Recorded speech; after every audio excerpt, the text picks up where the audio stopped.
and welcome to episode 557 of the God is a Geek podcast. My name is Adam Cook, and I'm joined on this episode by the powerful duo that is Chris and Chris. That's Chris White and Chris Hyde. Good Lord. Boom. Look at you. I was thinking, right, before we get into the games, because we will get into the games.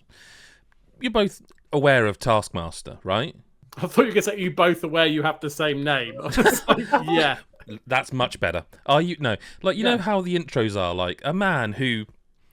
And I was thinking, should I start doing that and each week try and come up with clever intro? You know, like... Yes. Here's Chris Hyde, should. a man who, whenever he enters a dark car park, always flashes his lights twice, just in case. Yeah? Yeah, I like to know what like things that. you would make up about us, definitely. Yeah, that is... You've set yourself up there, so yeah, you definitely need to do that now. Let's not do it. Brilliant. No, I'm glad we had this chat then. Fuck it. No, I do want to do it, but it feels like I'm just copying it then. That feels... Especially since I've Copying literally the just said, do you watch master of Taskmaster? comedy. You probably should have had this conversation in your own head before you came on the pod. Well, I and did do brought it that. up. But it's the filter of don't say this on the pod has not worked, and I've asked the question. So I'm going to ask another question. Who wants to start? Chris White or Chris Hyde? We've got two games that we have discussed but haven't had opinions on. One new game, but which of you two would like to start the discussion? Do we start on a cheery, hopeful note, or do we start on darkness, hello darkness, my old friend, sort of? Misery. So Silent Hill 2, Chris White, you want to start then? It doesn't sound like you got a choice. You've been volunteered. No, that's fine. Yeah, it was good. Ah, fair enough then. Right, onto my game. We've got quite a lot of questions about Silent Hill 2 this week, so it's good that we're talking about it again. It's and also, like, let's not forget, I know it's out and the public and everyone can move on very quickly. Silent Hill 2 was, I mean, the idea that they did it is kind of mad to me still.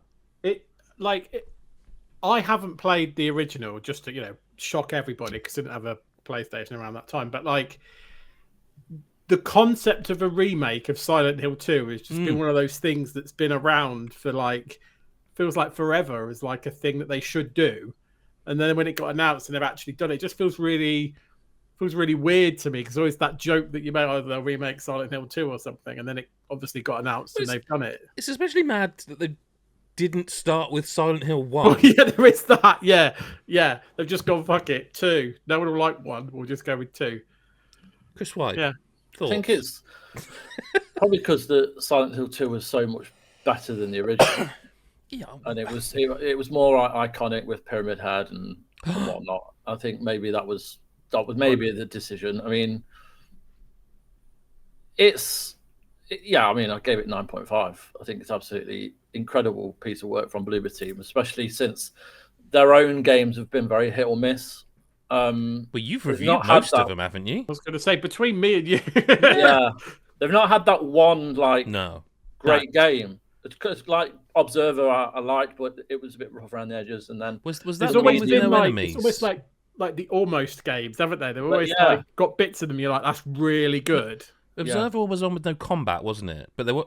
Right? Yeah, it was like a cyberpunky murder. It had, that was decent, though, right? That was quite good. Yeah, it was good. It was good, but it wasn't great. It wasn't and, Silent the Hill decision 2. to give them this is massive.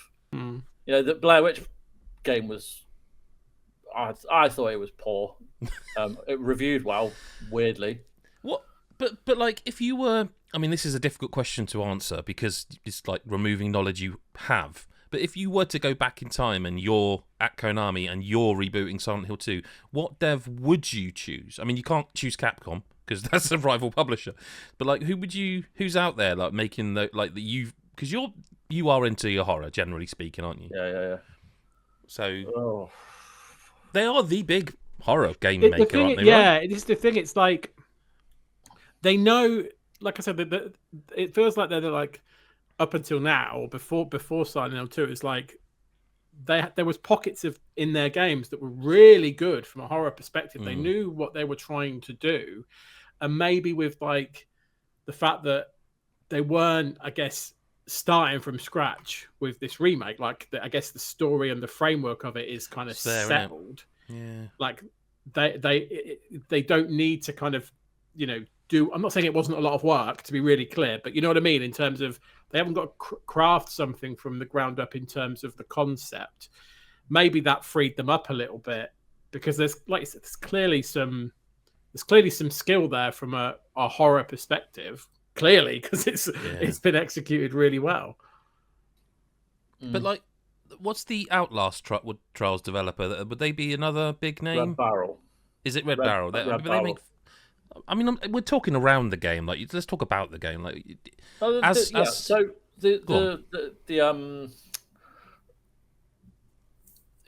it's kind of like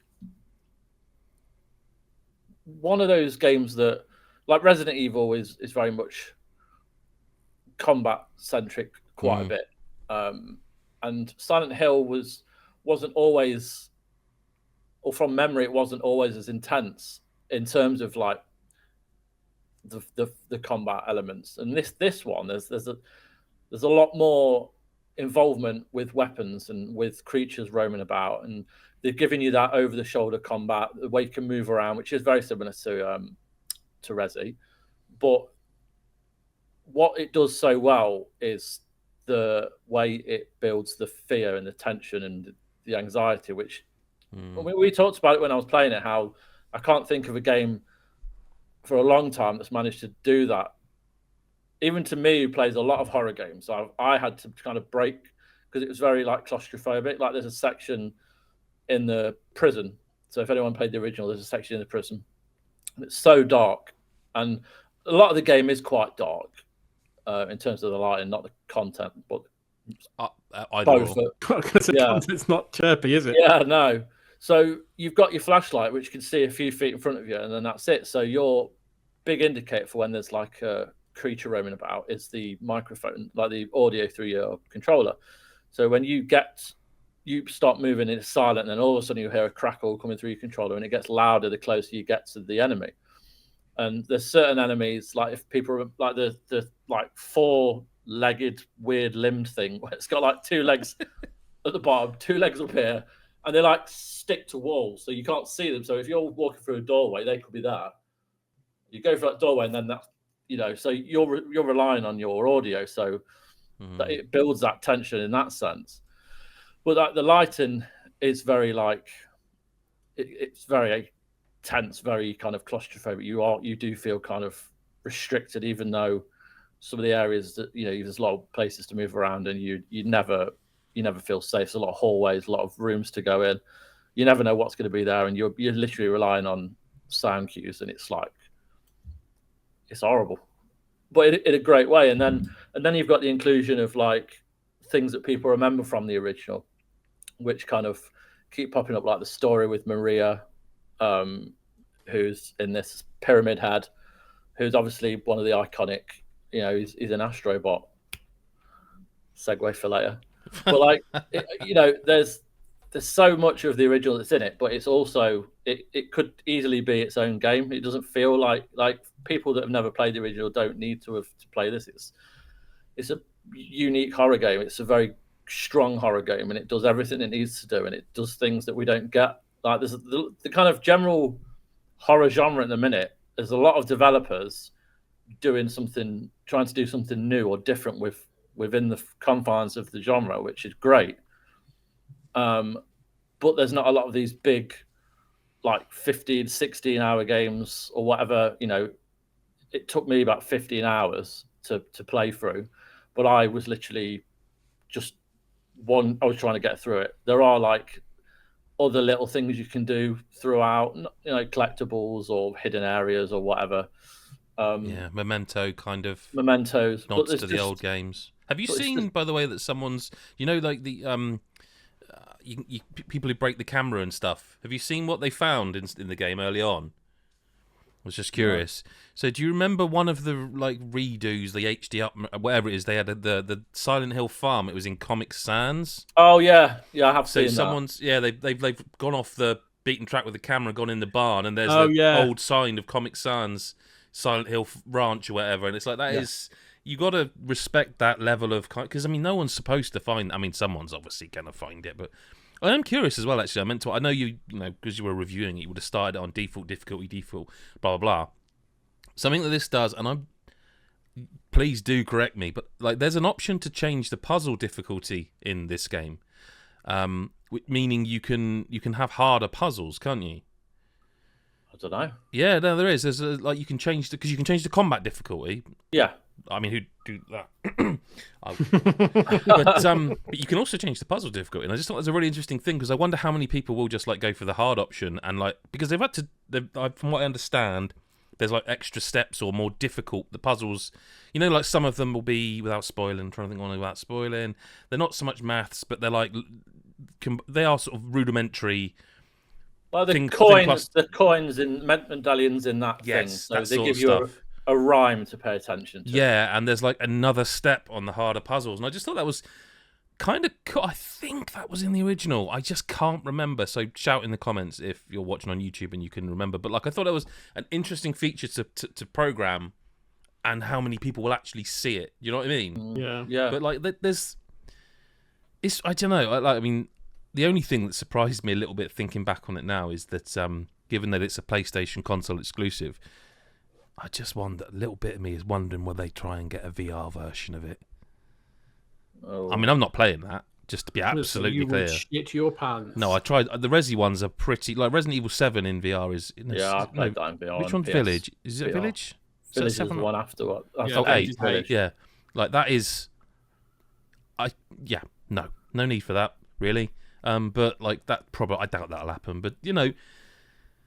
It's just weird. It's weird that this exists. It's weird that it turned out as good as it did. No, I'm happy because it's clearly shown that they can make a great game. And yes, the content was there already, but they haven't just put a new skin on it. They've put in a lot of effort, like the motion capture, the voice acting. The voice acting is so all good. Been improved, and like visually, it's absolutely stunning. Not just in the environments and the foggy nature of Silent Hill, but it's all like the hospital and the level of detail in it, and the puzzles, how they interact with you interact with the environment, solve the puzzles, and like when you get to the hospital, there's those paintings on the walls, and you can interact with them, and you're like, oh, cool. Maybe you don't think, oh, that's going to be a clue later, and then you find a puzzle, and you read something, it's like, oh, right, okay, so.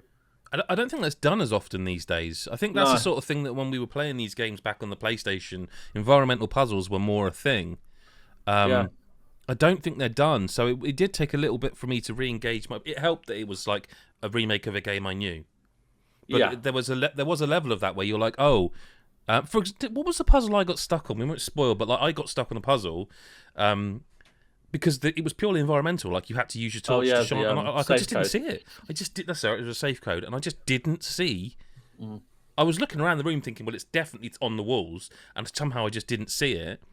Yeah, I just at that point my brain had not engaged. Or it wasn't in a cupboard that you'd already opened, but then just forgot to read the code. No, it was just on a wall that I was in the room of. No one on the pod will understand that reference. I do. I know you do. Yeah.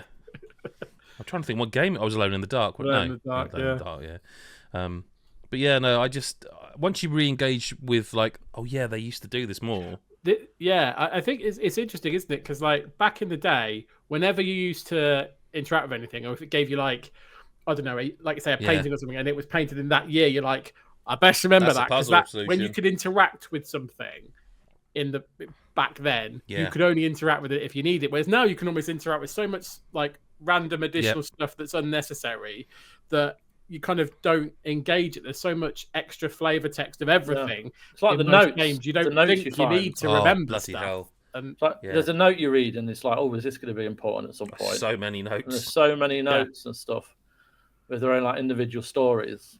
It also does some clever stuff. Like I forget if I said this on the. I might have said it last week. Apologies if I did. Like you have to be careful what you're looking at in your inventory and how often you're looking at it because that can affect what ending you get. It's there's a lot of weird stuff. I mean, it was in the original, but it's still. Yeah. No, it's still. Yeah, Ice Great. What would you have do next, Chris? We'll move on to another game. What would you have Bloober Team do next? Would you like? I want the first one. If they're going to, I'd rather them do their own thing. To be honest. Really? Yeah, I would because they're good developers. Yeah, they are. They are, and they just need that one idea. It's sold well, apparently, hasn't it? What was the news recently? Is it 1 million? 10 million? I forget. But it sold a lot. It's insane. Yeah, Really which is got- great when you consider, because I mean, let's not beat around the bush. Yeah, yes, Silent Hill 2 is a massive game from the past, but like it is still a really scary game. But then, as we'll see when we get to listen to Correspondence, there's quite a lot of people playing it that I wouldn't have thought were playing it. So, let's move on to another game that, Mr. White there, you and I have 100%ed, and now Chris Hyde is, by the sounds of it, via text, motoring through it.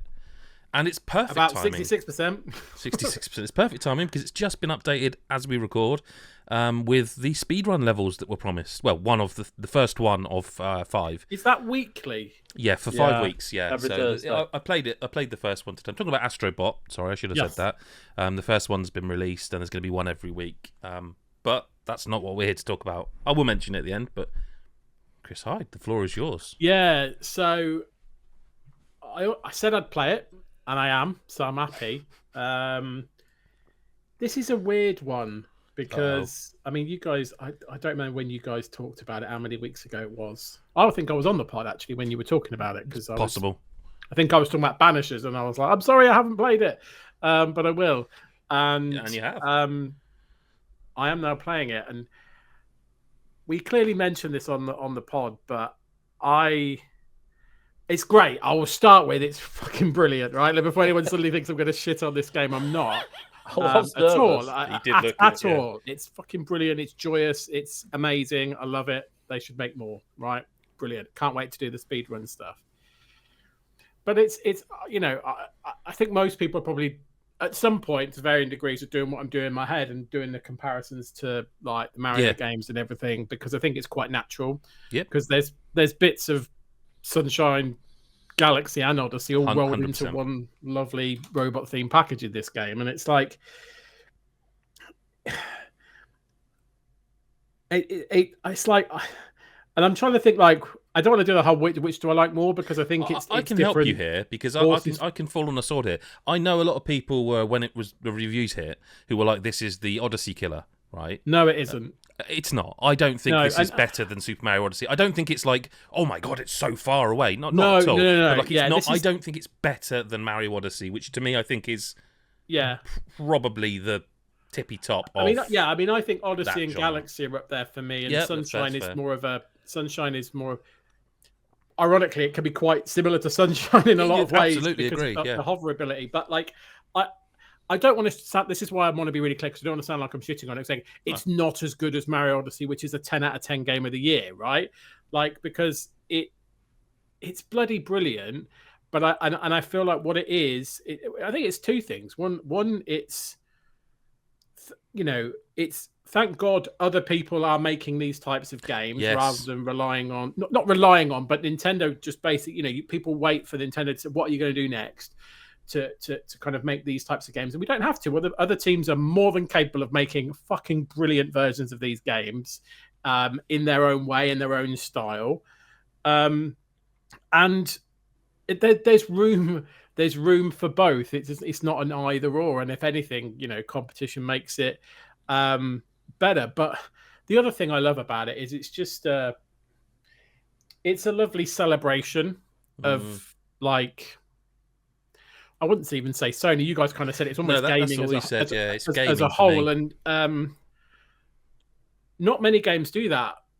Really, they don't have the kahunas to do it. You have to have a lot of confidence in yourself and your own IPs. Obviously, Nintendo do. They did it with Smash Brothers, and have kind of done it ever since with Smash, really, and a couple of other franchises, Mario Kart-ish, but mainly Smash, where they just go, "This is all we're brilliant for," and all the characters and everything else, right? But that it's a good thing that Sony have what they have, and associated studios, shall we say? But it's just, it reminds you why gaming is fun, and that's what I really like about it, and it's what I needed after playing other games. It's a breath of fresh air and just joyous fun, coupled with the fact that it's absolutely Chris Hyde pixel hunting, find all the collectibles and robots and jigsaw pieces and everything else. That's true. But I just love the celebratory fact of it, because it's just lovely, and you kind of you guys said there was some deep cuts in here. I'm not as.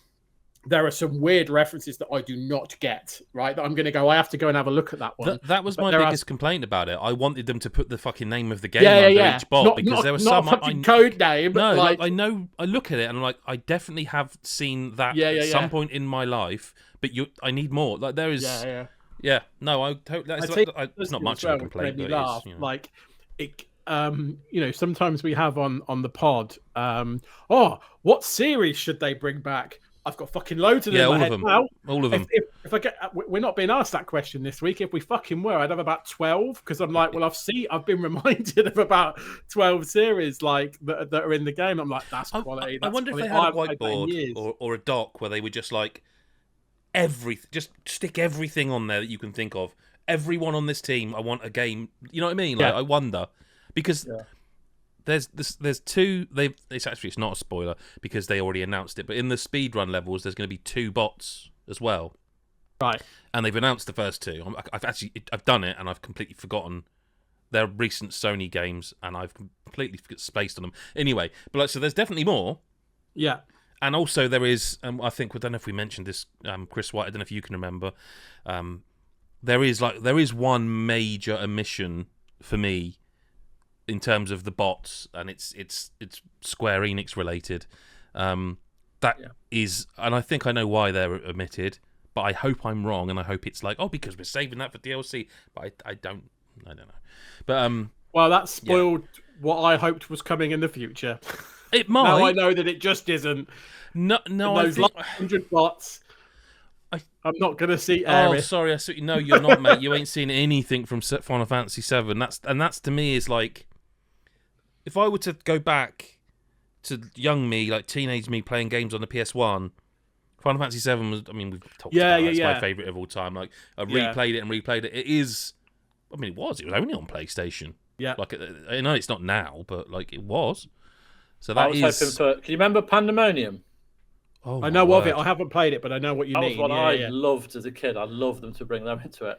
What was the PS3 game? It was downloadable only, where you had to launch yourself off, and like it was a bit like insurance fraud in GTA. You had to launch yourself and smash into shitloads of things. Was that it? Because that's one I don't think. No. Okay, fair enough. It's a very good game, isn't it? The speedrun stuff I can just add to. It is great. exactly what you expect. It's just the speedrun levels. Sorry, just to finish off on what I was going to say. What I like about it is, as well, that I haven't already said, is I think it's the variety, and that I don't want to make that sound like a cop out because there are multiple levels, but like there's obviously different types of levels where there's like the main levels where you kind of go through and get to the end, and then there's like those more like Mario Sunshine type levels where you just have the Chapez levels. The Chapez levels, Have you found them? So they're tricky, but some of them can get in a fucking bin. Done them all that I've played. Like I don't leave one, but more often than not, it's because I get impatient and try to do it too quickly. Some of them though, there was a fucking rubber duck one last night that I wanted to fucking. Yeah, that's the worst. Fucking hell! I was so just like, frustrated. Yeah, I was just like, this fucking duck is not blowing water where I need it to. But anyway, like, okay, yeah. But I think we've said this before. My hands get fucking sweaty when I'm playing those types of levels. So I get to the end of one of those, whether I'm fucking rolling on an armadillo or whatever, and I'm like, shit, I am wringing wet. Like, I get calmed down. But yeah, no, I actually look forward to the Chapez levels. I like that they're optional because there's like the game is the game, and while it's all the variation, it's fantastic. It's not hard. No, but those Chapez levels are. God, I love the idea that someone's just tuned in, having not heard of that podcast, and why do they keep saying Chapez? Yeah. Go back and listen. Well, you have to go listen to all of our podcasts to find out why. But they're harder, a lot harder, significantly harder. Yeah, and I think it's a nice. But like I like that because I think it's fair. I think it's fair to say that some of the main levels, you kind of do coast through them in terms of challenge because it's more about the experience of those levels and the design and the power ups and how it all integrates. It's not meant to kind of like challenge you. Is it the yellow enemies that will pop the spikes? What's that? Is it the yellow enemies that sort of move up to you? Then they'll pop they're the whole bloody. It was the same in Astro's Playroom. Bastards. Yeah. Just bastards. but yeah, it's love it, very good. And yeah, I will 100% it because I can't not. And you've just really made me enjoyed it. worry. Because What's I that? popped it when I did the speedrun level today. It did pop a trophy, but I didn't check if there were more or if it's just one per level. And I did have the platinum, so I'm I going to didn't. play it after this. Okay, pod, you'll have to let me know, so I'll let you know. because it did pop a trophy. I got both the bots on the first run, not the first run, about the 8th run, because I died about 8 times first. Because they are a bit like the Chapez levels. Yeah, Not I quite, assume the but they're- speedrun levels would be like those, to be honest. They're not in terms of environment. Like the first one is like, do you remember the construction yardy sort of levels? Yeah. It's like that, but it's Just go quick. very quick. Yeah. That's So going to do be you have to interesting. complete them in a certain amount of time to unlock the box? I don't know. I think so. I think I did it when I finally did it. It was like 44 seconds, and then it pops up and there's a bot, and then you pop the second bot, and that was on like a red one. Okay. There's it's on a red pole, so I think that is a kind of like a timed. You Yeah. get that if you got the time as well. Yeah, like probably yeah. it's probably under a minute. I can't imagine them being tight about it because do you know what? I booted it up and it's like it didn't feel. Look, it's just one level. Like I'm not going to sit here and go, oh, this is massive. It's not a long level. It's a minute-long speedrun One level a week. Let's not like. yeah, I'm not. I have to over-reg it, but do you know what? When I uninstalled that game, I was kind of sad, but I had 100%ed it. I had platinumed it, and I'm like, there is nothing more for me to do. No, I Downloading know it what you again mean. to now I'll leave it, even just for 5-6 weeks, and I do have a nagging feeling that because it does that thing. Few games actually really do this well, but the Astro's Playroom was one. If someone beats your time, it will pop up on the dashboard of the PlayStation and tell you, there's a limit. I'm not going to spend my life trying to get that back. Oh, if it does, I'm going to go and beat you. It will do you off. that. I'm guarantee it will do that. But like, I know I can shave some time off already. I'm not like, I've done my perfect run. But I'll keep it around. It's nice to have it on my dashboard. That little sort of spacey music that plays. It's just such a lovely game. And the other thing I was thinking about, we will move on, but playing it again today, it's kind of mad that this game exists as well. Because when you look at it, like I looked at it, it's like platinum, I had 21 hours, and I think that's quite a lot. I think people probably did that a lot quicker than me. But it doesn't really fit the Sony MO of games being like 30 plus hours or having loads of content that you can, come back to. It doesn't really fit that. It doesn't fit the MO of anyone making these, except Nintendo. Yeah, I mean, it does feel shorter than a Mario Odyssey, but like, That's an interesting one. it's not short in the sense of a short game. No, for what it is. What's that? For what it is, like platform games in the past, like you think of Super Mario Bros. Yeah. Yeah, it's not half hour. Well, speaking of Super Mario, Super Mario Party Jamboree, I'll gauge how long I need to talk about this by the looks on your faces, because I don't know what degree of do you like them? Do you play them? Do you care? So I really liked Super Mario Party on the N64. No, the Super Mario Party is only Switch. Sorry, Mario Party, the original. It would be just Mario Party, yeah. Yeah, just Mario N64? Party. GameCube? Can't remember. The original, I think 2 was supposed to be better, but I never played it. This is one of those ones that I really enjoyed at the time. It was the N64, actually. It was the N64 because I got the finger burn from the spinny mini game, winding up the shy guy around the fucking room. Actually burnt my finger. Actually had an injury from it. Anyway, but you need mates.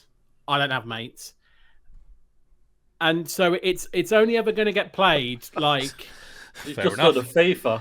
It's like FIFA, but like Yeah.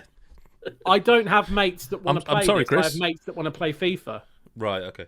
Yeah. Again, sorry. So I have fallen off them. Yeah. And so I like the idea of them. I like the idea of the competitive mini games, nonsense stuff. It's the kind of thing that if I had installed, and me and my mates were around and we were all getting drunk once a year, we'd have a blast with it. But that is the kind of slither of reality where I'd play them. That's mine. Yeah. It's not that I hate We them. play, like me and the girls play Super Mario Party on the Switch. Yeah. Even now, from time to time, just so they can watch me get angry during that rapids level. Yeah. You know, you're all on the rapids. Yeah, but I don't play it that much. So as long as it's, I could play it with my Add daughter. some- Actually, I now you don't know- said that. Yeah. That's Or probably me, just Yeah, no. Did It I has tell online. you? Sorry because at some point we'll let Adam talk about the game. no. Did I tell you what I did for my birthday? Where I went to London and did the gaming thing. Because my daughter No, you got sent into a picture, Smash. but you never actually. No, I don't think you actually said much about it. You Yeah, sent a so picture. I ended up playing Smash with my daughter, and she got really into it. Just like obviously picking Princess Peach and Of course. chucking Toad at me and shit. But like, she was up for that, so maybe she'd be up for Mario Party. Anyway, is it any good, Adam? So in the review, the one thing I wanted to get in there, and that was like it was something I knew I wanted to write in there, like before I even sat down to write, is that I wanted to compare it to Mario Kart Deluxe. How they added all the DLC, they added all the stuff like in this package, and you honestly look at it and you go, "Well, that is kitchen sink-tastic. What the hell are you going to do for the next one?" That's how Jamboree feels to me. Like they have just thrown everything at it. That like it's very much. I can imagine the developers just sitting there going, "What more can we do to make you play this?" But the truth of the matter is, right, I hesitate to say if you don't like them, this will make you a fan, because I don't think that's quite right. What I will say is that if you've played them and you get extremely wound up by the completely unfair bullshit random Absolute nature nonsense of the this is why I felt it important to start the review. If you haven't read it, godasgeek.com, go read it. It's a video on this channel. I literally, the first game I played with my kids, I had 4 stars. Nobody else had anywhere near that. It was the halfway point. The penultimate turn, the AI of the 4 of people, not even the kids, which I could at least take. But no, the AI landed on a random chance square where basically he goes off and there's 3 boxes.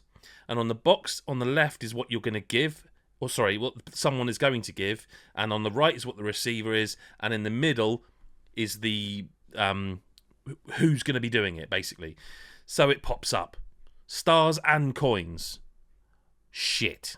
I'm already a bit thinking those. And then basically the AI managed to randomly swap his coins and stars for mine, meaning I went from first with 1 turn to go to last. If that's the sort of shit that really winds you up in Mario Party, I have good news for you. I'm not up for that. You're not. You're working hard. You're working hard to get these stars, and then all of a sudden, it's like the Funhouse of gaming. You remember the Funhouse where they'd spend ages trying to get that 1 token by jumping through a load of like slime and falling off fucking massive obstacles, and then you get to the go-kart, and in the first turn you pick up a medal, and it's like worth 5 of the coins from the first fucking Funhouse. So it's like, well, what's the point of working hard if you could just go and grab it elsewhere? So here's where I have the good news for you. This game has pro rules. Now, you do have to, I think, play, I forget now because it was ages ago, but I think you have to play at least 1 round of normal Mario Party. But pro rules might be what you're after, because it removes all the chances so that you can't have that happen to you. You know, at the end of a Mario Party game, you get like bonus stars for random things? Yeah. At the start of pro rules, it tells you the bonus star is, and it's 1 of 3 things, and they're all achievable, like most distance travelled or whatever. You vote on the mini games, so it's not like a random. You actually vote, and then it picks between the highest voted. Any opportunity the game has to screw you is basically removed. Like even the end of a normal Mario Party thing, it will go, "Hey, this is the last turn. Let's go wild," and this is like, "That's gone." Pro mode removes all that. So it's like it actually is down to. Unfortunately, that means you're going to thrash the kids because you're going to win all the mini games and get all the stars. That's all right. This has got proper like Monica from Friends. Rules help control the fun vibes. I'm super torn on it. Because I guess part of that obviously there is kind of funny competitive minigame nature, but then it's the absolute random nature of what happens in between. Funny. What happened to me is funny. I got completely fucked. And the kids loved it, and it was funny. Yeah. So it's difficult. It's It is, difficult. yeah. It's what But- you. I guess it's what you want. Like, and I That's, guess if that's you've the, got that's the options, reason I'm doesn't like, matter, does it? if that's the thing that's put you off, if you like everything about it, the minigame, but that is the thing that's putting you off, Pro Rules is here. Yeah, There's that's the cool. new online modes, which are really cool. It's just this enormous package. It's just huge Giggity. package of What giggity. she said. It's just like I say, I don't know what more they could do. I mean, more boards. I suppose people could say they want more boards, but like, I don't know. It's when it's the third one on Switch, it's got everything in it. I mean, I played the multiplayer modes due to the sort of playing them with people at Nintendo and other media, and played them at an event. It'll be interesting to see. I would assume Mario Party games sell well because they're Nintendo. So I don't think. Yeah, I assume so. Yeah, because like one of the modes is 20 I would player. I would imagine on Switch they do as well. That's the thing. Like one mode is 20 player, and then when you start segregating that into, there's all the modes. You know, it's a bit like Call of Duty, but you don't have to worry about it because there's such a big audience. I would assume probably the same is true of Super Mario Party. I'd be surprised if you couldn't get a game when it's out. But if there's 3 on Switch, it must be doing all right. you would think so, yeah. Yeah, no, you would think so. But like, I really, really enjoyed it. Like I said, I would love to be able to. I genuinely would love to be able to say, finally, now everyone's going to love Mario Party because it's a series I've always liked. I'll be honest with you, I quite like it for the bullshit. I quite like it for the bullshit of how it screws you and how that's kind of, if you listen, I don't take it that seriously. I know some people do, and it will wind them up. But there's Pro Rules now, so.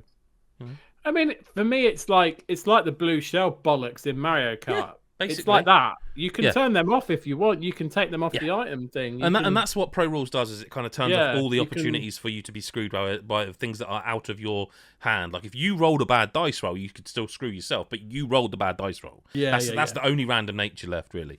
I will also say there's a single player mode, which is not what I was expecting. It's kind of a tutorial, but it's really good fun. Like Chris, your kids, maybe your youngest, I would imagine really would like the single player mode. Yeah. In fact, both of yours, I can imagine. In fact, I can imagine Yeah, Chris Hyde yours as play it. well, and both Chris's. I mean, both of your children, because it's like a tutorial. You walk around the boards freely, and someone will be like, "Oh, I've dropped my fishing rod up." You find it, and then you find it somewhere else on the board. Take it back, do a mini game. You get like 1 to 3 stars, and you can then you unlock decorations for your plaza where all the games are stored for you to choose from. So it's kind of cute and it's kind of fun.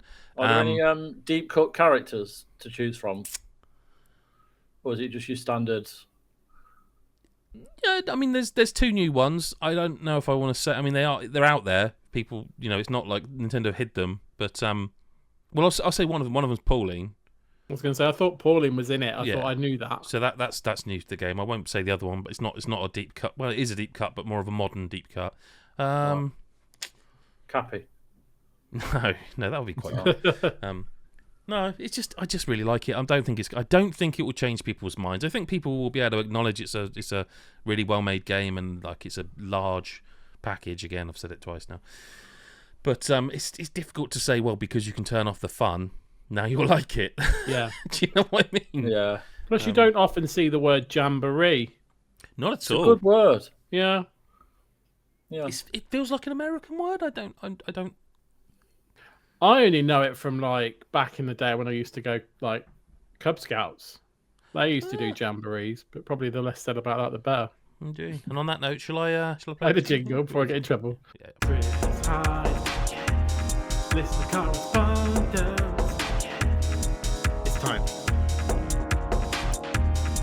It's time. Chris Hyde. Okie dokie, so we've got a few questions this week from the Patreon. So we'll kick off with Thomas, who says, you guys have played hundreds of games and seen all the tricks and tropes. Do games still surprise you? And if so, which ones? Yeah. When's this podcast go into the Patreons? No, is the answer to what I don't. Probably usually the day after for those, and Okay. patreon.com/GodIsAGeek if you want to know. So I mean, yes, it does. Like Astro Bot's been surprising that's me. the one that I was Like- going to say. Like some again, I'm not going to spoil certain things, but that I very rarely am I like, fucking hell, like Yeah. I've just fallen on the floor. What tends to happen with games Going out to nowadays? the street and be like, mate, random mate, come and look at. Yeah.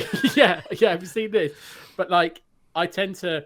At least There's put like your trousers on. we talk about like best moment at the end of the year. Yeah, and it's like I those suppose. kind of things. It's because it's like it's a thing you weren't expecting, and it surprises you, and it sticks with you, and it resonates with you. They tend to be the things that happen, and they happen quite often, I think. And like I say, there's stuff in there was stuff in Astro Bot that I wasn't expecting. There's stuff in other games this year that I wasn't expecting. So very rarely now. I mean, there are some experiences that it's like, phew, but more often than not, it's like smaller things within games that still do surprise me pleasantly. I mean, sometimes maybe I get surprised because something is utter arse, but mainly it's a nice surprise. I got 2 games recently that have. I mean, I didn't think a game could make me feel as. I hesitate to use the word scared, but Silent Hill 2, it really took me aback how uncomfortable that game made me feel playing it. You've seen, especially like Chris, you mentioned it yourself, Chris White, about how you were into your horror. Like, what was that clown film you were talking about? Terrifier 3, yeah. Like, you will watch the most fucked up shit. Yeah. But like Weird. you even said like Silent Hill 2 it's a game I find I can't play in. It's exactly the way it that. incorporates the sound with the visuals. You just can't breathe. You just never can relax. Does it really well, yeah. Like I do think in terms of like visuals, we're approaching. They don't. I mean, sometimes there are games where you're sometimes like, wow. you see something. Yeah. I find sometimes with like lighting and stuff, I see something or a big vista or something. I see something. I'm like, fucking hell. Like, and that's it just fair. catches your eye. And you're like, that is Jesus, fair. that looks gorgeous. But it's, like UFO 50 is a game that it's a really weird one to say this about because it doesn't. You don't look at it and go, oh, or you don't hear it and go, oh. But like in terms of what it does as a package, in terms of when it's not even the playing of the game. It's once you've played a few of them and a few of them have hit. In terms of you're like, wow, and then you sit and go, this is mad. This shouldn't exist. Yeah, definitely games surprised me. UFO 50 surprised me. Astro Bot surprised me, and Silent Hill 2 surprised me, and that's just this year. Like, I know that's a little bit recency bias. No, but like Sea of Stars last year surprised me. Banishers surprised me. I think the voice acting in that, the only game I can think of that does voice acting is good or audio is good is Silent Hill 2. The audio design, especially the voice acting for Banishers, is. I don't know if I can think of a better one. Maybe a God of War or something, but in terms of a more realistic portrayal of human beings. Yeah. Banisher's voice acting is. I couldn't even tell you did it, but it's amazing. So, yeah, there you go. Mr. White? It Takes Two. Oh. Don't mention that. That's made me sad now. Oh. Have you seen the news about it? So it's sold like 20 million. Yeah, but have you seen the news beyond that? What the next game is? It's a new IP. Okay.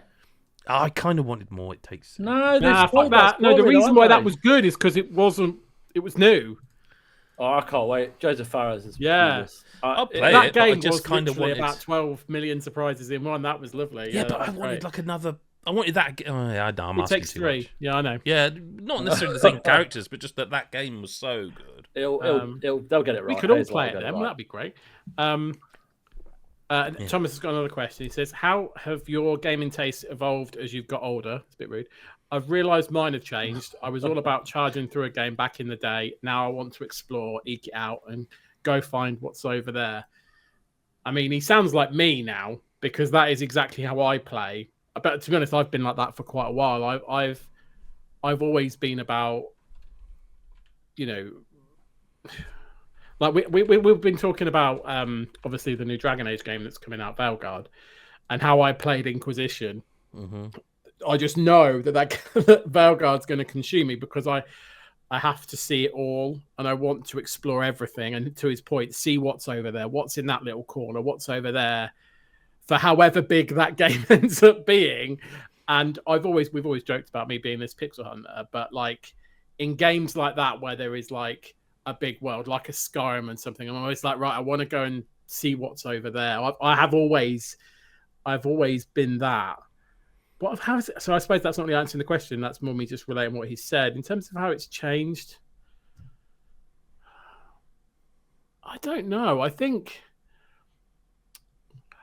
like I've probably tried different things since I kind of joined the site a few years ago, because there's series that I haven't played a Yakuza game before I joined the site and stuff like that, and now I'm like, fucking, exactly, like, love them and can't wait for the next one. So there's probably certain series like that that I didn't realize I would have liked. You kind of shrug it off because I was a Nintendo fanboy, and now I'm kind of embracing different series and realizing I should have given things more of a chance. That's probably me. Chris, why? It's hard because when you do review a lot of games, you play them differently to how you would play them normally. Yeah. So, like, there are certain games like I would love to explore, and I'm not moaning because fucking how lucky are we? Yeah. But like Red Dead Redemption 2, like playing that is a game ripe for exploration. You're supposed to live in that world, but for certain reviews, you need to crack on and get through it. So, I think with certain games like that, I'm not reviewing. I am very much like Thomas is. Like Baldur's Gate 3, I didn't review that. And I was just allowed to consume me in that world. You liked that, didn't you? That was all right. It was all right, yeah. About 7 out of 10. 7 in the list. Whatever. It was 6th. Was it? There we go. Don't mention 7th. Don't mention 7th to me. No. But no, I think, it's like when you get home from work, you want to put on your slippers and have your pajamas on or whatever. As you get older, you just want to relax into a game, and with bigger games, open world games, it is about taking it all in. And I just want to get the most out of every game I can. So I think that's probably how, and different, like you said, Chris, different types of games that you've played that you would never play through, like maybe spending your money on them. Like there's so many different games I would never have played. Do you know one that's just coming to my head that I always actually think of when I think about why the fuck did I not play these games earlier? The fucking Hitman games, because I only played them because we all started playing them and they re-released them and everything else, and I'm just like, this is just totally my type of game. Like, because there's like exploration, but there's also like different ways to do it. There's planning and precision. Yeah, and I'm just like, I never touched them. I just thought, it's just not going to be me, and it's fucking one of those I should not have slept on. They're incredible. Yeah, but the newer ones are the best ones. I'm sorry. 100%. I know that 100%. won't be popular, but I think the modern. I don't know. Fuck the haters. Blood Money. People talk about that, and like but the what they did with these three, like this, they're phenomenal. Like me and my daughter playing them now. Like you could just go to. You don't have to follow the story. You could just. Where do you want to go? Let's go to Bangkok. Oh, let's go to Marrakesh. Oh, let's go to Deep South America or whatever. You can just do what you want, and then they're like the German nightclub. Like they're so smart, so clever how they how they do it. For me, I play a lot more handheld than I ever used to. Like between the Switch, the PlayStation Portal, and the Steam Deck, I'm quite happy. And I used to never play handheld, but I think that goes hand in hand with the fact that I am also spending more. I've gone back a bit, I suppose, to my roots where I used to play a lot of JRPGs, and I've done that a lot more this year than I have ever in the last, I wouldn't like to say like how long it's been since, but I've completed more big RPGs like that this year, and that's all due to being able to sit there with the handheld device and not have to take up the TV and blah blah blah. I also bought my first ever battle pass this year, paid money for a battle pass for the first time ever, so like that's a definite game changer. But that was Zenless Zone Zero. But that game just captured me in a moment. I needed something like that in that moment, and that game whatever I play of it now, and I am falling away from it because of the amount of other stuff that we have to play, as you said earlier, Mr. White. But like whatever I think of it now, whatever I end up thinking of it, it will always be something I will remember for a certain period of my life that helped me out. So there's that. I play a lot less sports games now, and that upsets me. But like I used to play Call of Duty. Don't touch it anymore, not because it's bad, but because I just can't play it. I watched friend of the site and writer for the site, in fact now, Steve, I watched his son, he showed me a clip of him playing it. I didn't even know it was COD. I thought he was like he'd found a video online of a glitch because of the speed I thought it was moving. a sped up video. And unless it is and it's a long con, but like, I watched that and I'm like, I mean, but like, I used to play eFootball, whatever, football games religiously. Like, I would do season after season in career mode. I just don't get to. I can't sit there and go, oh well, you know, I do this, that, and the other. Like, you could, like, there's no reason I couldn't. I just don't. I don't know what RPGs, mate, innit? Maybe, but that's something I miss. Like, but then I don't like the way that all sports games now are sims. Like, I used to play NHL, I used to play Madden, I used to play NBA. I played every sports game. Football is my one main sport I still love. You never get a properly good cricket game, so fuck that. But like the sports games now, you know, Chris White, you can attest to this, like NBA 2K, I mean, live doesn't even come into it. NHL, these are simulation sports games now. And they always were trying to be, but because of the technology at the time, they couldn't be real simulations. And I miss that a little bit, the more arcade. I think there's still a room in this world for arcade-based sports games. So, but yeah, that's not the question. So yeah, my taste has changed quite a lot, basically.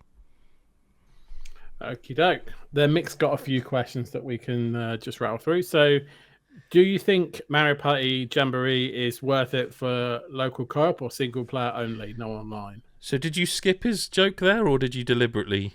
Sorry, he's not called it Jamboree. Oh, jabroni. No, it was one of those ones where you just see a word and just read it. No, yourself. I wondered if you're like, I am not saying that. Yeah, Super Mario Party Jabroni. It should be Super Mario Party Jamboree anyway. So is it worth it for the local co-op or single basically player? saying if you don't play it online, is it worth it? Yeah, absolutely. As long as you aren't only single player only, I would never recommend a Mario Party. No, you've got to have mates. As long as you can play with someone locally. Yeah. Okay, that's fine, absolutely fine. But if it's single player only, no. It's I not kind of feel like, and this is just me in my old age, like, I don't know how much I'd want to play with randoms online. I totally agree. Yeah, like this I'd would be want something to know I play who offline. I was playing it with, and like you guys or whatever. But like, so the two new modes, Coupathon and what's the other one? Can't remember. I thought you were going to say that the name of the second mode was called shit. No, Coupathon is definitely. Shit. It's not like a full board game. They're like really quick fire. Them definitely you can play online, and you would play them online. You wouldn't be able to play them offline. They're like 20 player, and it's simultaneous, so it's not like wasting your time. You're all doing a mini game at the same time, racing around a track. The Bowser's Kaboom Squad, I think it is a similar sort of thing. But the other modes, I play them offline. Play them with in local and have a laugh. But single player only. I mean, no online's a weird one, but no is the short answer. Yes for local co-op, no for single player only. Done. Okay, a kind of follow-up question. And if someone were to ask you if they should buy Super Mario Party Jabroni at full price or buy Mario Party Superstars at half price, which would you recommend? Jamboree's the better game, so that. Cool. What do you want to see in Astro Bot paid DLC if they do any? Kind of I want to answered see. that. I think it means like I assume paid DLC. We had a new world. It'd have to be a full I guess world. what you're saying is you said like Square. Final Fantasy VII ending to like a whole new. Just I don't actually mind. Western world with John Marston and Arthur Morgan. Huh? That's interesting. I'm being careful because I don't want to ruin what Chris hasn't seen, if that makes sense. But just another world. I just want another world. I don't care. I trust another them. planet. Yeah, another world where there's all different shapes. Easy, like whatever you want to do for the final level, whatever celebration. We'll of another play game. it regardless because it's incredible. So. Yeah. Is Silent Hill 2 Konami's Resident Evil 2 remake moment? It's hard to say. Or do you think that it will be Metal Gear Solid Delta? I think it's Bloober Team's moment. I think they took Konami's property and made it their own.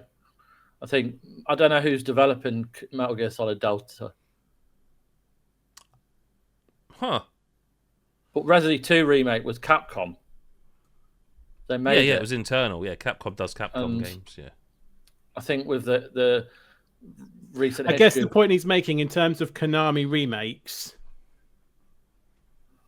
up to the standard of Resi 2 remake, is that what we've achieved with Silent Hill 2, or will we have to wait for Delta? You'd have to be a real staunch anti-Konami person to say no, wouldn't you? Like, Yeah, it's a really good remake. So I mean, from everything you guys have said, it sounds is that like quality. a fucking brilliant game. It is that quality. Like, I get what poo you're your saying, pants. Chris. It's more Bloober Team's moment than Konami's, but I think I agree with you there as well. But I think given that Konami sort of don't make games, and now they are again. They're making, this eFootball's always been a thing. They are, Castlevania collections. They are making now Silent Hill games. They are making Metal Gear Solid. They're all remakes.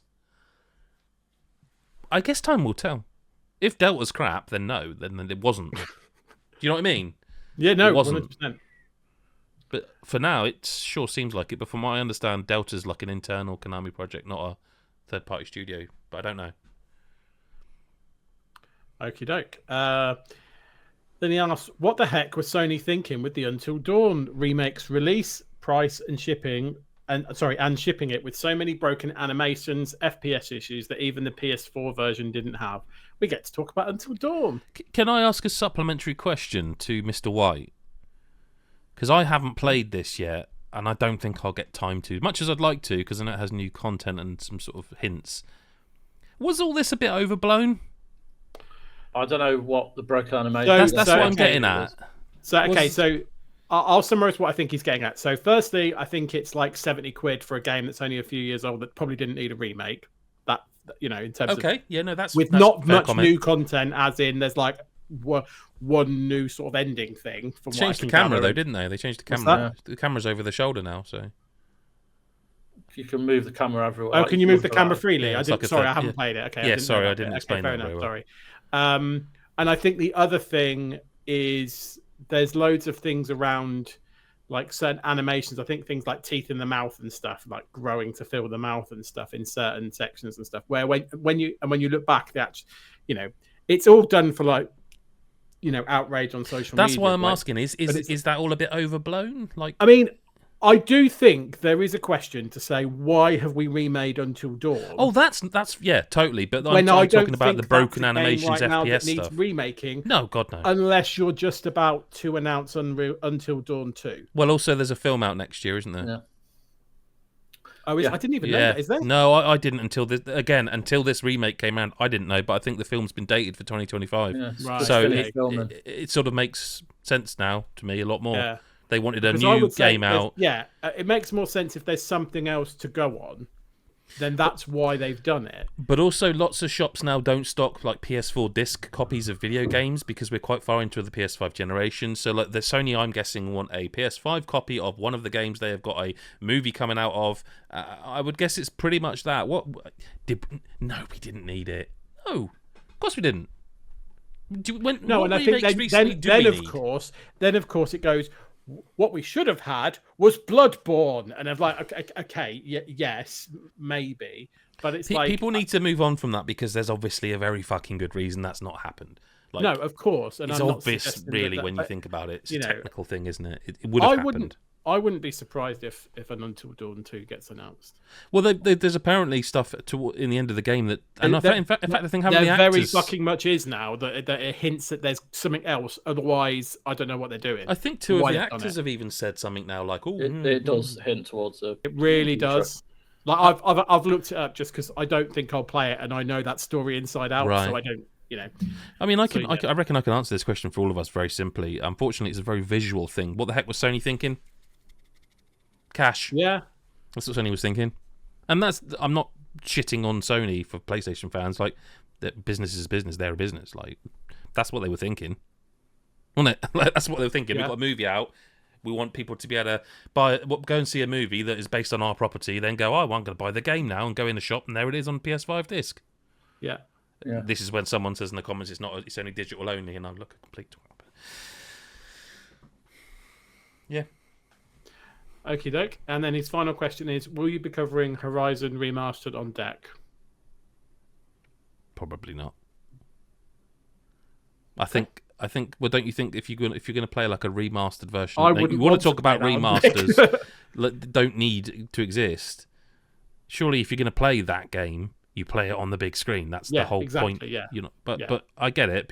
It's available on deck already, and it plays all right. If I remember correctly, the original. So the original, yeah. I mean, there'll definitely be better textures and some tweaks, but I don't At see some it being point, even a Last of Us diminishing Part 2. returns, right? On a size of a deck screen, I would assume. Yeah, that's what I mean. I don't see it. I don't see it. Okay, so questions from Pooh. We'll rattle through some of these because they're all Silent Hill 2 related. Is Silent Hill 2 too scary? I mean, he obviously thinks it is because he's asking. I don't think it's scary. I think it's just I don't like the tension of it. I do like the tension. Adam Cook, tell the truth. I've always found it really weird using the word scary because, like, there used to be subcategories of horror, but then, like, my wife doesn't like anything scary like that. She would be scared shitless. She walked in the room I was playing it and was like, "Oh, I don't like that. I don't like that." Like, it is the tension, but is that then scary? It does. I'm tense because I'm scared, right? I don't know. I don't equate it to being scared. I don't know. Depends what your threshold is, really, with horror films. And I also think it's what you know. When I was a kid, like, scare is like the things that you think about like before you go to sleep versus like a jump scare that like surprises you because you weren't expecting it or is creeping you out in the moment. Do you know what I mean? And like you say, creates attention. There's different types of. That's what I mean. So it's the word and there's scary. Like gore and stuff, which isn't what this is. Which is a different. You see, I don't find that horror. stuff scary. I don't find gory stuff scary. scary. No, but I'm saying there's different type of horror, right? I just like So no, I mean, no, it's as scary as they want it to be, which is they want it to be incredibly tense, and it works, I think. Okay. A kind of follow-on question. I don't want to answer this. Is Silent Hill 2 appropriate to play with a 7-month-old baby on your lap? Jan says it's not, but I'd like the experts to weigh in. We've got to assume that he is facing the TV. Right. 7-month-old ain't going to remember any of this. I was thinking this. Play it. It's fine. It's fine. They're not going to remember. No. I think go for it, mate. I mean, I would argue it's not the ideal. It's appropriate, but not the ideal way to play that game. Because I mean, imagine if like the baby shits itself at a really tense moment. I mean, you could both shit yourself in unison. That would be amazing. Like what would you call that? Sort of fecal unification or something? Yeah. It was a podcast. Yeah, fecal unification does have to be the podcast. I can't, but. Synergized fecal. No, I don't know. No, I'm never going to beat that. I'll have to think about that. Here's my answer: a fecal jamboree. you be the judge of that because you're the parent. You judge. It's your kid. We don't make the rules. Yeah, for we your think kids. it's appropriate, but it's whether you take that advice is on you as a parent. Has anyone played the New World Eternum, and is it any good? I have not, because if I go down that rabbit hole, I won't see you guys again till next year. I played New World. New World's good, but the same reason I can't go back. I haven't played Eternum or the console version, but I think you haven't you, Mr. White? A little bit, yeah. But the problem with it was you play it and then that version doesn't take your save over. So yeah, you were playing like an early. I'm not putting a load of time into a game where I can't then. No, but it's out now though. But like the version you played was quite a while ago now, wasn't it? Quite a while ago, yeah, and it was fine. Yeah, no, it's good. I think it's a good game. 5. Yeah, but I won't ever play it because I won't have the time. No, I think it would work well on a console as well. I think. Oh, it does work well. Yeah, like if you want an MMO to get stuck into on console, then there's not many better out there than this. Yeah, that's a good game. I love it. I just can't. No, not again. No, because I just won't see you guys again. Yeah, not now. Matt King asks: is Silent Hill 2 too long? Nope. No, Adam? Perfect size. Adam Cook. I think it could be shorter. I love it. I don't think every remake of every PlayStation 1 era game needs to be 15 plus hours. I wouldn't be angry if this was 10 hours. In fact, I'd be quite happy if it was 10 hours. Is it too long? I haven't finished it. I can't really answer that. But it feels significantly longer. Like the hospital section took a long time. And when you consider the way the game works, I don't think I want to spoil it, but like just light world, dark world, should we say? you are in similar environments for long periods of time. But I also think it's difficult to judge because I sometimes feel like, oh God, I've been playing this for hours, and then I'll go to save and I'm like, oh, half an hour because of that tension. So I don't know. I need to revisit that. Value for money. Totally not complaining about it being longer, but I think the sweet spot for any game is 20 hours for me. If okay, it's longer and it's good, then great. But sometimes they're not. I think they've done everything they can do with the time they've been given, and it's just the perfect kind of length for me. For me, like a non-RPG, like let's just forget about them. But mine's like a 10 to 15 is my sort of perfect ideal length. That's what she said. Yeah. And then the final question, which is actually a bit of a banger, if I'm honest, is from Gary that says, if you could use food as a rating system for our game reviews, what would be a 10? Chippy chips. Hash browns. Cheese. Bolognese. That's interesting. Oh, lasagna. Gourmet burger. For me, it's chippy chips. There is never a period in my life where a chippy chips would not be welcomed and appropriate. Which is a phrase I've never thought in a million years I would say ever. Chippy chips is welcome and appropriate. Which to me is a 10 out of 10, isn't it? Like there was never a moment where you is that what it is? 10 out of 10. This game is both welcome and appropriate. But like I don't you haven't finished it yet, but Chris White and I both would say Astro Bot is a 10 out of 10. There is no point if someone put the controller on my hand and said play this for a minute, I'd be like, no. I'd be like, yeah, all right, well, you know what I mean? And that's chippy chips for me, isn't it? Cod and chips, the same with hash browns. Mushy peas. Oh, fuck that. Fuck off with your peas. Christ, all right, sorry. Cheese then. A nice strong crisp cheddar. Oh, yes, please. Okay? That no one can disagree on that. No. Should we say cheese out of porridge? Cheese out of porridge? I don't know. I was trying to think of the bit where you'd have like the 10 out of 10. Like it would have to be cheese out of cheese, wouldn't it? Oh right, yeah. I rate this game as a strong tuna bolognese out of cheese. What about cheese, cheddar cheese, in a crusty roll? Yes, please. Is it warm? The cheese? No, the bun. The bun. The bun. The crusty roll it's not hot, but you can tell it's freshly baked that day. Oh, get in. God, we should not record a podcast near dinner time, especially when there's food questions on it. I reckon we go with that. Lock that in. Yeah? So, like you say, all games. So you could say this is like a lukewarm cottage pie out of cheese crusty roll. Crusty cheese roll. I'm happy with that. That's yeah. Okay. Change the format on the site.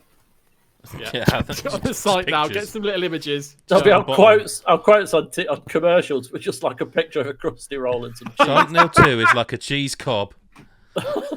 Oh, that's amazing. Fair enough. Right, let's play that jingle. Chris Hyde, listen to Correspondence. It's time. It's time. Chris Hyde. And that is the end of the podcast for this week. Thank you to Chris White and Chris Hyde, the Chris's, the duo of powerfully Chris'd up men. Ooh, didn't Chris like that. squared. You on that? The Chapez of Chris? No. You can't bring Chapez back. Like it's one of those moments. It's just lost the time. It's just lost the time. Fecal Thank jamboree. You. I've got to edit this. Thank you very much for watching. If you enjoyed it, you can watch the podcast in video form on youtube.com/GodIsGeek. If not audio, it's kind of anywhere you like, Spotify, iTunes, blah, blah, blah. You can also go to patreon.com/GodIsGeek, where you not only get this podcast and the video edition early, you do also get an exclusive podcast, which I believe the next one is dropping this week or next week, I forget. There's merch you can buy as well. There's some cool God is a Geek merch. If you have never looked, if you're on YouTube, it'll be showing up for you, like some mugs, sort of, maybe that sort of stuff. If you like it, otherwise, leave a comment, tell us where we're wrong, and thank you to Chris and Chris And we'll speak to you next week, next episode, or whenever you choose to listen. Bye for now.